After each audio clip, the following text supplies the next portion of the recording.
Hi everyone, welcome to another episode of my channel. So today I want to talk about how to practice English while you are alone. I actually got this topic inspired by my quarantine. Yes, I'm back to my hometown Nanjing and I have been isolated in a hotel for about, I don't even remember how many days. Today is the 10th day. Ninth day, have no idea. But I want to show you my hotel. Look, it's actually quite nice. Look, you see, it's in Nanjing and Zhenzhuquan, so it's very nice area. I don't really mind being in the hotel for so long because they have been really nice to me and taking care of me, feeding me, and all I need to do is just to eat and sleep, exercise, and watch videos. And it can be really unhealthy. That's why I try to do something healthy, like making a vlog. Okay, so without further ado, let's get started. So can you practice English when you are self-learner? The answer is definitely yes. We often hear people complain about, I cannot improve my English because I'm living in a country where English is not spoken language, or I don't literally meet anyone who is speaking English, or I don't have the opportunity to speak English in my life. Those are very common problems for all the language learners around the world. So if you are experiencing this yourself, and you are not alone. So today I want to introduce some of the tips and tricks that I have been doing to help myself to solve those problems, which also have been proven effective by myself. Tips number 1 is to read out loud. You really need to read some English every day to either maintain your current English level or to improve.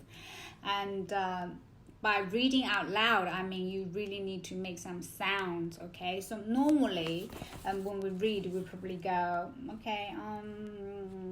we probably do like this, but what you need to do is, reminders from medical staff or garbage should be put in a double layer yellow bean bag and tied tightly with a tie and placed outside the door before 8 o'clock every morning. It will be collected every day. You see, this is something I find. So it doesn't has to be BBC News or The Guardians or Shakespeare's novels. Those are great resources to learn from, but they can be too difficult for some learners. And difficulty is one of the main reasons that many learners quit. So find something, for you that is not too difficult and easy to read, not too many vocabularies, okay?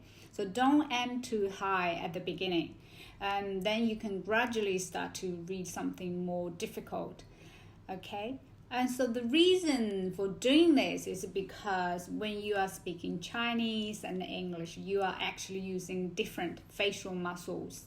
And you need to place your tongue in different locations in your mouth, and also use different speed to read. So you have to practice every day in order to get used to the way to speak English, the way that how English articulate. Okay, so the tips number 2 is to record your own voice when you are speaking. Yes, I know this can be embarrassing at the beginning by hearing your own voice in English, but who cares? Because you are in your own room, you're doing all this by yourself. Nobody's gonna hear it. You can just practice yourself, secretly get improved, then impress all your friends and colleagues. So the reason for doing this is because the recording will highlight the mistakes like you make when you speak. So normally when you just talk, you probably don't know how you sound like, but when you hear it from a new device, from another device, you will notice those subtle mistakes you make, and you can work on them and improve. I'm gonna give an example of myself. So I used to pronounce, well, I still do sometimes. I used to say 1, 2, 3, 4. I didn't really notice how I do this until I heard my own voice in a device. I thought, oh, why am something wrong here? But then I realized that the way I pronounce 1 is not correct. It should be 1, 1. Yeah, like a dog.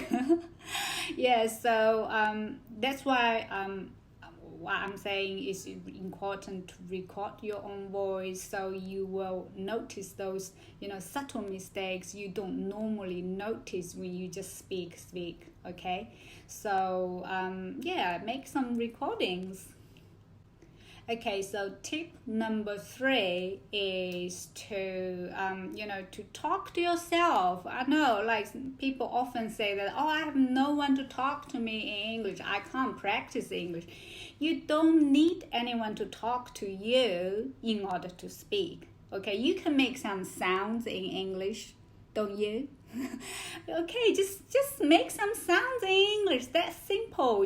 Just ask yourself a question, and imagine you are in an IELTS exam or something. Ask yourself, like, do you like living in a flat or a house? So you can say, oh, I like living in a flat because flats are more convenient and blah blah blah. Anything, just because the reason to talk to yourself is you don't have nothing to look at on, so you go freestyle. That is when you can really practice your spoken English. Okay, this is what I have been doing all the time. I'm literally talking to myself at the moment. Yeah, so but remember to record yourself so you will know how you really sound when you speak English. Okay, so yeah, that's all I have to offer today, and the 3 tips I'm giving you, I hope that makes sense to you, and those tips have helped me, and also I hope they can be useful for many other users. Okay, so bye for now. I'm looking forward to our next episode.